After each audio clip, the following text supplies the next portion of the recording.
Okay, so here I am in Greensboro, Florida.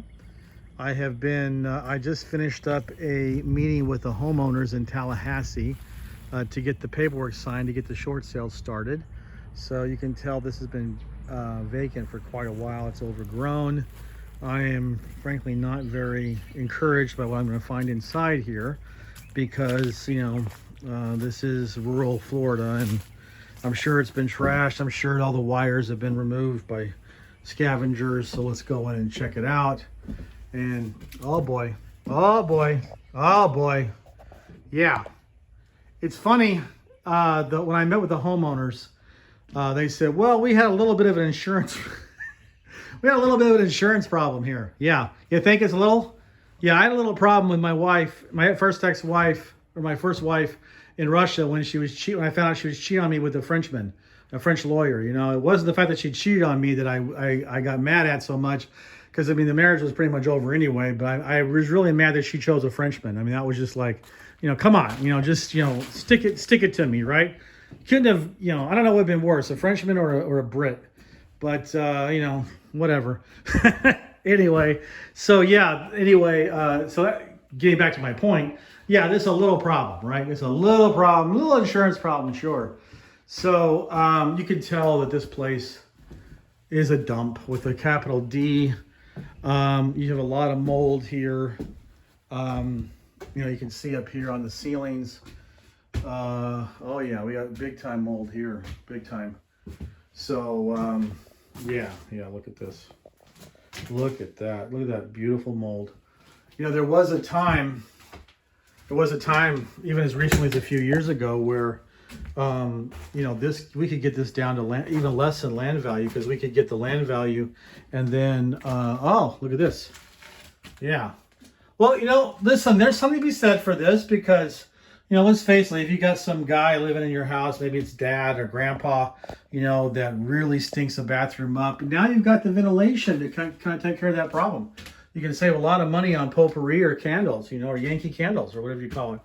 Anyway, getting back to my point, my story. Back then, if the property had mold, the house had mold. You could get it down, $100,000, $150,000, and even just get it for land value. But even you can subtract the cost of the demolition and the remediation of all the mold contaminated material from. You could deduct that from the land cost and get it for next to nothing. But lately, if it's an FHA loan, which I suspect it will be, because considering that the location, the only thing it could be would be FHA or USDA, which is the Department of Agriculture.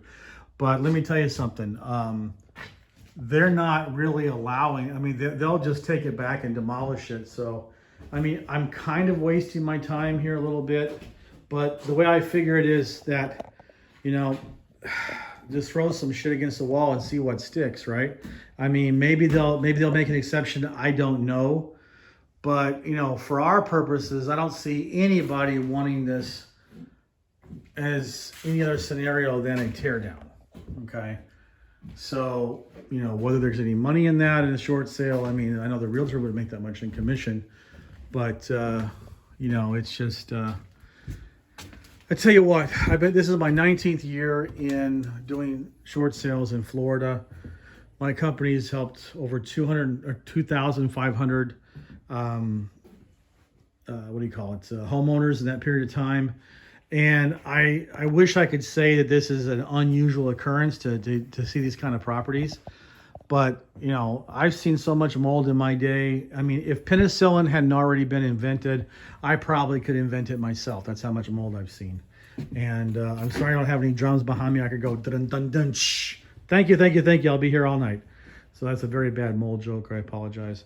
To mold, to penicillin, and to whatever doctor invented it. I apologize to them for that joke. That was a bad joke. Anyway, so yeah.